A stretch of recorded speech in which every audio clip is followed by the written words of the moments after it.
Eagles say bending the rules. I say cheating. Tomato, tomato, right? Think so.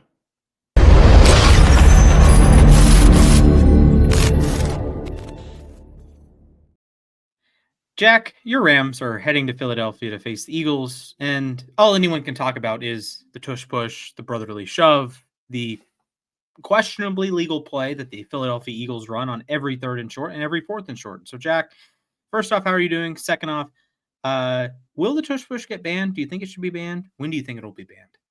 Well, to answer your first question, I'm doing great because I got this Puka rivalry jersey, so I'm pretty excited about that. You can't see the number on camera, but it's Puka Nakua. Yeah, I don't. The thing about the tush push that irks me, and the reason why I think it should be done away with, isn't because of like a safety thing. I know that some people in recent years were talking about like, oh, the QB can get hurt or somebody else can get hurt because there's such a mass of humanity that's centered on that one spot, and it's like somebody might get crushed under all that weight. I think it's more of a rule thing too. Like, look at what happened with Frankie Louvu last year, how he was constantly jumping over the pile of people trying to beat everybody to the tush push, but he kept jumping offside or something like that. But then you look at what happened in the Eagles Chiefs game last week, and you see Philly players are jumping offside. And it's just like at some point the line isn't necessarily clear enough, and there's too many like rules about it. I know you and I were talking about briefly too that there was like offensive players can push offensive players, but there can't be a push on defense, Mm-hmm. which isn't fair. So I think it's just too complicated. It's not necessarily a matter of, oh, if your team sucks at stopping the tush push, we'll just get better at it. I mean, yes, but also no. Like, I Mm-hmm. think there's too many rules involved that make things way too complicated. And then you combine that with what happened this past week. I don't think that it should be a regular play in football anymore. Yeah, and listen, I can understand the efficacy of the tush push. It is very effective for Philadelphia. If you have two chances, it's a first down, right? And if they really need it, they can do this. Uh, I'll call it questionable lining of the offensive line, and that's the unstoppable portion. You know, the Eagles would be a good regular quarterback sneak team. So this isn't a case of, oh, you're kneecapping the Eagles. You're taking a play that's, 95% effective, somewhere between like 85 and 95%. Um, and you're turning it into a regular quarterback sneak. And the Eagles still have the best offensive line in football and still have a quarterback that squats 600 pounds or whatever. And, or you could give it to Goddard, or you can give it to Saquon, or you can give it to Grant Calcaterra, whatever it may be. They have plenty of ways to convert a regular quarterback sneak. So this is just a case of they are hyper effective, like even extra hyper effective. But like Tom Brady made a career out of always getting the sneaks. There was felt like a decade that he just was never stopped on a sneak. And this is a case of I think there should be a little bit more strategy here. And the tush push is largely a given. And a quarterback sneak is not a given, but it's closer to a given, right? It's like a 40-yard field goal Yeah. compared to a 20-yard field goal, right?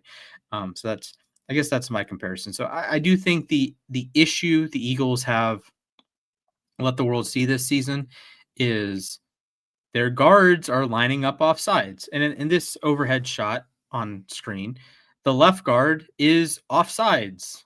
Then the right guard, Becton, that's perfectly fine. Then Lane Johnson's probably a little offside uh, from the right tackle perspective, at least compared to where the guard is.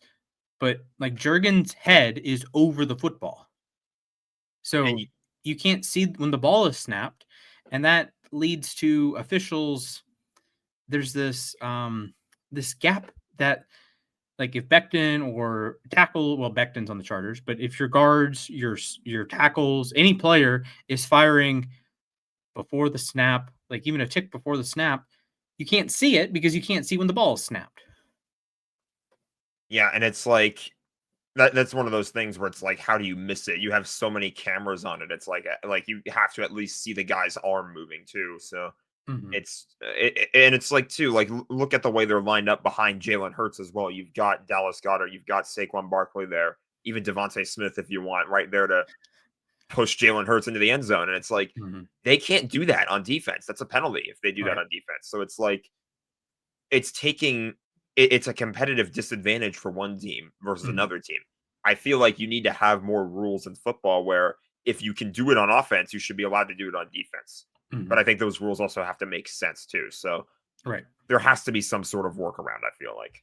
Right. And I think the Eagles with Jeff Stoutland, their offensive line coach, Nick Sirianni, Jalen Hurts, or not Travis Kelsey, Jason Kelsey out in the ether as just like a former offensive lineman that was a great player for your team, they can figure something out. They are more than capable of figuring out a quarterback sneak package with Jalen freaking Hurts, right? It's like the Chiefs. They don't do quarterback sneaks with Mahomes.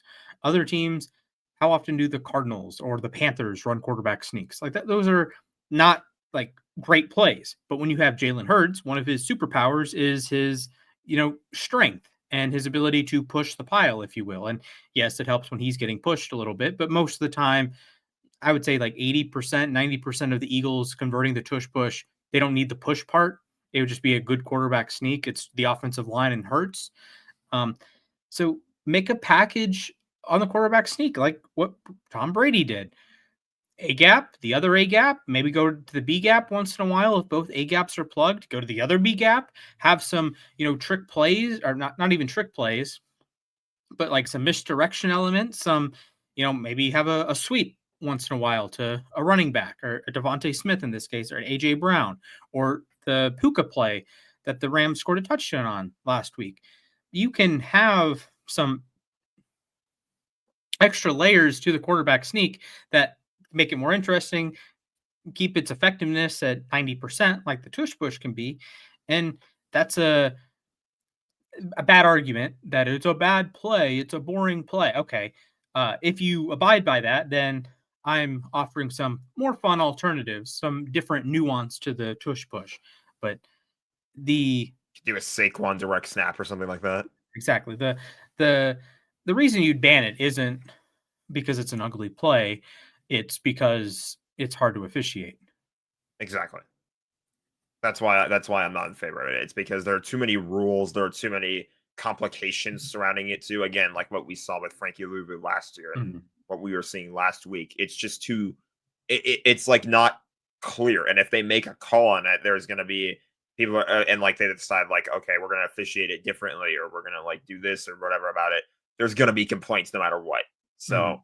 I just feel like it should just be done away with and move on, figure out something else because the Eagles, like you said, they have a good O line, and like this isn't even just the Eagles. Like any team could do this, but there are still plenty of teams out there that it's like, Mhm. I think that's part of the fun of the risk of going for it on fourth and short because you're putting your O line to the test, you're putting your QB to the test, you're putting your Mhm. running back possibly to the test, or your head Mhm. coach to the test. So I think that's kind of taken away if you have a play like the tush push where it's like, okay, well they're just going to get the first down now. Yeah, and it would be a little different if it's like the Brady thing that you're going to pick up the first down. You know Brady's going to convert the sneak, but there's some like, oh, he went through the other gap, or how is the defense going to try to stop this? And then they flip past to James White or whatever, and they do some wrinkle off of it. I will say there's a 99.99999% chance that doesn't get banned during the season. That would be ridiculous. But I would watch when the Eagles line up against the Rams on Sunday. Are the Eagles in a legal position? And if they're not, do the refs call it? This could be a point of emphasis thing. We've seen this over time with offensive tackles moving early. Juwan Taylor, Lane Johnson got dinged for that a couple times a few years ago. Helmet to helmet stuff. There's ebbs and flows. Is it a catch? Is it not a catch? We've seen ebbs and flows in that. There's there's always something refs in any sport are told, hey, watch this, right? Even I'll do a basketball example. Allen Iverson would get called for a carry once in a while when the NBA was like, well, that highlight Iverson had the other day looked like a carry, looked like a travel. Call it on him a couple times in the next game. And then you call it on him a couple times. He gets mad and then he doesn't dribble like that. And then a couple weeks later, he's back to dribbling like, oh, oh, oh, oh, oh. And like, no one cares because it's Allen Iverson. No one cares because it's one of the best players of all time. And that's a sort of element that I'm just watching. Do the Eagles get flagged for it? Are they less effective? Because in a 3rd and 1 or 3rd and short or 4th and 1 or 4th and short situation, a 5-yard penalty for false start or offensive offsides. Any penalty in that situation, that is a serious kneecap, Yeah. right? Like, you Like go from 4th and 1. 4th and 1 is, like, 4th and manageable, you can do it. mhm, You right. go from 4th and 1 to 4th and 5 or 4th and 6, Yeah. and if you're behind your own 50-yard line, odds are you're punting. Yeah. So it's a big difference in things like that. Exactly. And in a situation that the defense they can jump off sides. You can have the Frankie Lulu situation now, not to Lulu's extent, jumping over the line 3 or 4 times, but like encroachment there or offsides there or whatever, that doesn't matter because you're losing inches, right? If it's 4th and goal. Now, if it's 4th and 1 from like midfield, obviously you're not going to jump off sides there or encroach or what have you. But it's a major step back for the offense. And I think that would balance out the 90% efficacy if you actually called it. If you called it like the way any other play is officiated. Yeah. Also, I said your own 50-yard line. I meant the 50-yard line. Obviously, there's Yes. not 2 50-yard lines. Yes, we're Um, playing a new era of we're NFL football that playing it's the 55-yard line's the middle of the field now. what is the CFL at this point? Yes. All right. Let us know in the comments if you made it to the end of this video. What would you do about the Tush Push?